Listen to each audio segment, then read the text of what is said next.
سفينة نوح عليه السلام 5 عباد صالحين لله في يوم من الأيام غرق العالم كله، ولم يبق حيا إلا من كان داخل سفينة نوح عليه السلام. فماذا حدث؟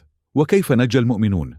الإمام أبو محمد الحسين بن مسعود البغوي رحمه الله، من كبار المفسرين والمحدثين الشافعيين في القرن الخامس الهجري، وصاحب التفسير المشهور تفسير البغوي، يقول: إنه كان بين آدم عليه السلام ونوح عليه السلام 5 رجال صالحين، وكان كثير من الناس يحبونهم ويثبتونهم ويقتدون بهم، ويعتبرون طاعتهم واتباع إرشاداتهم واجبا عليهم.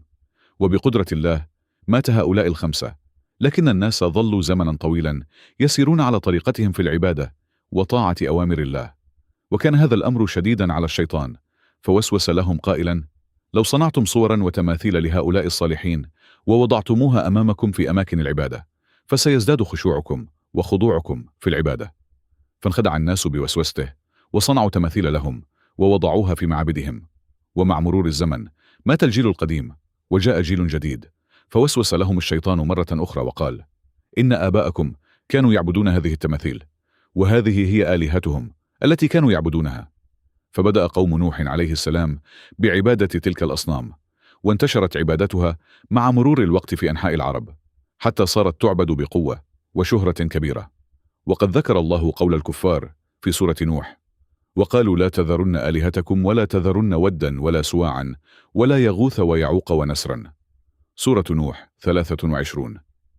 أذى قوم نوح لنبيهم، بعث الله تعالى نوحا عليه السلام نبيا وهو في سن 40، فظل يدعو قومه قبل الطوفان سنوات طويلة، ويعظهم ويرشدهم إلى عبادة الله وحده، لكن قومه قابلوه بأشد أنواع الأذى والتعذيب. وروى ابن عباس رضي الله عنهما أن رسول الله صلى الله عليه وسلم قال: ما أوذي نبي من قومه مثل ما أوذي نوح عليه السلام. فكان الكفار يهددونه ويخوفونه ويمنعونه من الدعوة، ويضربونه ضربا شديدا حتى يغمى عليه أحيانا.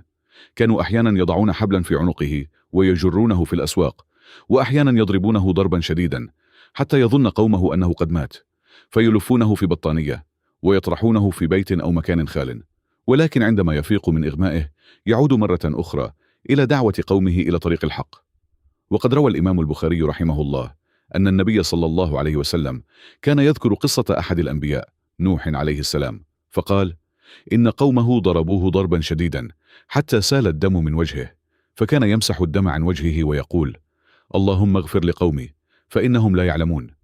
استجابة دعاء نوح عليه السلام.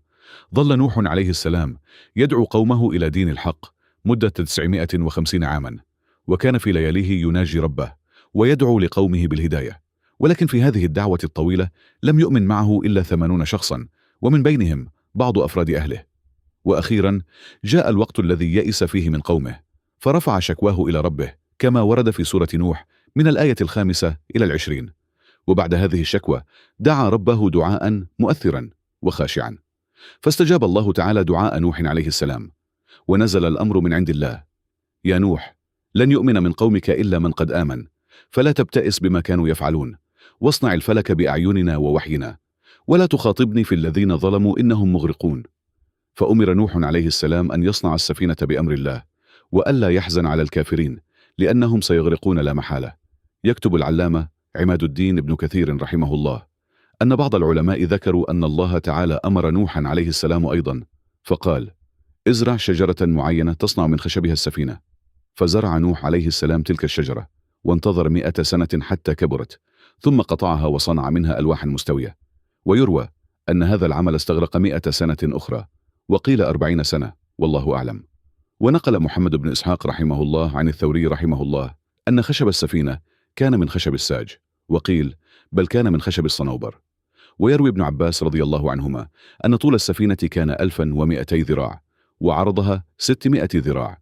وقال قتادة رحمه الله: كان طولها 300 ذراع، وعرضها 50 ذراعا. وقال الحسن البصري رحمه الله: كان طولها 600 ذراع، وعرضها 300 ذراع. وقيل في قول آخر: كان طولها 1000 ذراع، وعرضها 100 ذراع. وقد اختلف المفسرون في طول السفينة وعرضها، لكنهم اتفقوا على أن ارتفاعها كان 30 ذراعا، وكانت مكونة من 3 طبقات، وكل طبقة ارتفاعها 10 أذرع. فالطبقة السفلى خصصت للدواب والحيوانات المفترسة، والطبقة الوسطى للإنسان، والطبقة العليا للطيور. وكان باب السفينة في جانب العرض، وفوقه غطاء تغلق به، فكأنها تشبه الغواصات العظيمة في زماننا. وقال الثوري رحمه الله: إن الله تعالى أمر نوحا عليه السلام أن يطلي السفينة من الداخل والخارج، ومن الأسفل بالقار الزفت جيدا، حتى لا يدخل الماء إليها، وأن يكون مقدم السفينة مرتفعا ليشق الماء بسهولة. سخرية زعماء القوم وجواب الله تعالى: انشغل نوح عليه السلام بصناعة السفينة تنفيذا لأمر الله تعالى، فكان زعماء قومه كلما مروا به يضحكون ويسخرون منه ويستهزئون به، ويقولون: يا نوح، أين ستجري هذه السفينة؟ فلا يوجد هنا ماء في أي مكان. وقال بعضهم: يبدو أن نوحا سيسير هذه السفينة في الصحراء الرملية. فرد الله تعالى على لسان نبيه فقال: إن تسخروا منا فإنا نسخر منكم كما تسخرون، فسوف تعلمون من يأتيه عذاب يخزيه ويحل عليه عذاب مقيم. الأمر بالركوب في السفينة. اكتملت السفينة، وفي يوم من الأيام جاء أمر الله تعالى إلى نوح عليه السلام: احمل في السفينة من كل زوجين 2 من الحيوانات، وأهلك إلا من سبق عليه القول، واحمل المؤمنين. فامتثل نوح عليه السلام لأمر الله، وأدخل في السفينة من كل مخلوق حي زوجين ذكرا وأنثى، وأدخل أهل الإيمان أيضا، وكان عددهم قليلا جدا. وقد ذكر بعض المفسرين أن النباتات أيضا وضعت في السفينة، والله أعلم. ويذكر المؤرخون أن عدد المؤمنين كان 80 رجلا وامرأة، وقيل أقل من ذلك. وكان من بينهم أبناء نوح 3 المؤمنون: سام وحام ويافث وزوجاتهم، وكذلك زوجة ابنه الرابع يام كنعان، كانت مؤمنة فركبت السفينة. أما كنعان فكان كافرا فغرق في الطوفان، كما ذكر ابن كثير رحمه الله. وبعد أن أدخل نوح عليه السلام الجميع إلى السفينة، أغلق بابها بإحكام، وانشغل بعبادة الله تعالى. وقد قال الله تعالى في موضع آخر: فإذا استويت أنت ومن معك على الفلك فقل الحمد لله الذي نجانا من القوم الظالمين، وقل رب أنزلني منزلا مباركا وأنت خير المنزلين. غرق كل شيء في طوفان نوح عليه السلام. لم يمض وقت طويل بعد ركوبهم السفينة حتى بدأت آثار الطوفان تظهر، وفجأة أخذ الماء يفور من كل ناحية من الأرض، وانهالت من السماء أمطار غزيرة مدمرة تكاد تجرف كل شيء، وكأنه مشهد من مشاهد يوم القيامة. قال الله تعالى في موضع آخر تذكيرا بنعمته: إنا لما طغى الماء حملناكم في الجارية لنجعلها لكم تذكرة وتعيها أذنا واعية. كان نوح عليه السلام ينظر من نافذة عالية في الطابق الثالث من السفينة، فأخذت أعلى الجبال تغرق في الماء، بينما كانت سفينة نوح عليه السلام تسير بأمر الله وتحفظه هو ومن معه وسط الأمواج العاتية، إذ لولا حفظ الله لما استطاعت سفينة من خشب أن تصمد أمام ذلك الطوفان العظيم. ولذلك فرأى ابنه كنعان واقفا في مكان مرتفع، فناداه قائلا: يا بني اركب معنا ولا تكن مع الكافرين. فقال كنعان: يا أبت لا تقلق علي، سأصعد إلى أعلى جبل وسأنجو من الماء. فقال نوح عليه السلام: لا عاصم اليوم من أمر الله إلا من رحم. وبينما كان الحديث جاريا حالت موجة عظيمة بينهما، فغرق كنعان في الطوفان. ثم دعا نوح عليه السلام ربه وقال: رب، إن ابني من أهلي، وإن وعدك الحق. فقال الله تعالى: يا نوح إنه ليس من أهلك، إنه عمل غير صالح. لقد غطت أمواج الطوفان العالية جميع جبال الأرض، ولم يبق شيء حي على وجه الأرض، فقد هلك كل شيء، ولم تبق إلا سفينة نوح عليه السلام التي كانت تسير بأمر الله وسط الأمواج الهائجة المرتفعة. يروي ابن عباس رضي الله عنهما أن 80 شخصا بقوا في السفينة نحو 150 يوما، ثم أمر الله تعالى أن تتجه السفينة نحو مكة المكرمة، فظلت تدور حول بيت الله 40 يوما، ثم وجهت نحو جبل الجودي حيث استقرت هناك. فأرسل نوح عليه السلام غرابا ليستطلع أخبار الأرض، فلما رأى الغراب الجثث في الأرض انشغل بها ولم يرجع، فبعث نوح عليه السلام حمامة بدلا منه. وقال قتادة رحمه الله: إن قوم نوح ركبوا السفينة في 10 من شهر رجب، وبقوا في الماء 150 يوما، ثم أقاموا شهرا على جبل الجودي، وبعد ذلك خرجوا من السفينة في 10 من شهر المحرم الحرام. وذكر ابن جرير رحمه الله أن الناس كانوا يصومون ذلك اليوم شكرا لله على النجاة من الطوفان.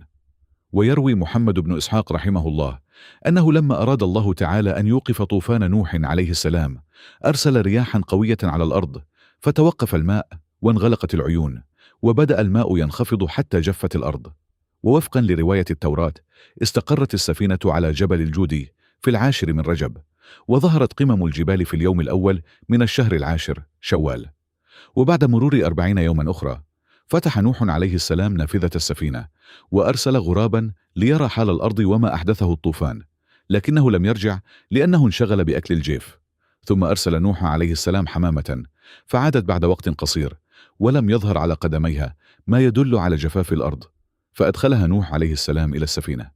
وبعد 7 أيام أرسلها مرة أخرى، فلما رجعت كانت تحمل في منقارها ورقة زيتون، فعلم نوح عليه السلام أن الماء قد بدأ ينحسر وأن الأرض بدأت تجف، فهم نوح عليه السلام أن الماء بدأ ينحسر عن سطح الأرض. وبعد 7 أيام أرسل الحمامة مرة أخرى، لكنها لم تعد هذه المرة. ومن هذا أدرك نوح عليه السلام أن سطح الأرض قد بدأ يظهر، وأن الحمامة بلا شك وجدت مأوى لها. مرت سنة كاملة منذ بداية الطوفان وحتى إرسال الحمامة، ومر اليوم الأول من السنة الثانية، فبدأ ظهور سطح الأرض وظهرت الغابات، ففتح نوح عليه السلام غطاء السفينة.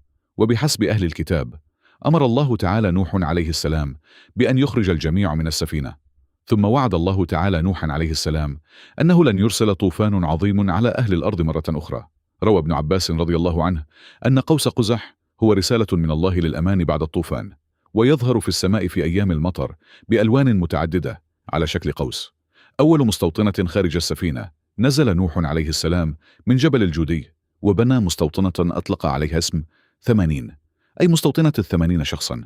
وفي إحدى الصباحات استيقظ الناس ووجد كل شخص قد أصبح له لغة مختلفة، أي بلغ عدد اللغات 80 لغة، فلم يكن الناس يفهمون بعضهم بعضا. في ذلك الوقت كان نوح عليه السلام يفهم جميع اللغات ويترجم كلام كل شخص. السفينة ونظرة أهل الغرب على الرغم من أحدث المعدات والتقنيات، لم يتمكن الجغرافيون والمؤرخون والعلماء في العالم من تحديد الموقع الحقيقي لسفينة نوح عليه السلام حتى اليوم. ومع ذلك حدد القرآن الكريم منذ أكثر من 1400 سنة مكان استقرار السفينة على جبل الجودي. سورة هود آية 44. يقع هذا الجبل قرب نهري دجلة والفرات. قصة الطوفان مذكورة في التوراة والإنجيل والقرآن، ولذلك يبحث اليهود والنصارى وأهل الغرب عن السفينة أيضا، ويسمى في الكتاب المقدس باسم الآرك. بدأ فريق من العلماء الأوروبيين البحث عن السفينة، وقالوا إنهم وجدوا آثارها على قمة جبل أرارات في تركيا. وذكر خبراء مجلة Christian Science Monitor أن آثار السفينة موجودة على ارتفاع 14,000 قدم في شرق تركيا. وفي عام 2010 أعلن علماء من تركيا والصين عن وجود آثار السفينة على جبل أرارات في محافظة آغري AGRI بتركيا. وهكذا نجت البشرية بأمر الله. وعلمنا نوح عليه السلام أن قوة الإيمان والصبر تنقذنا من أعظم المحن.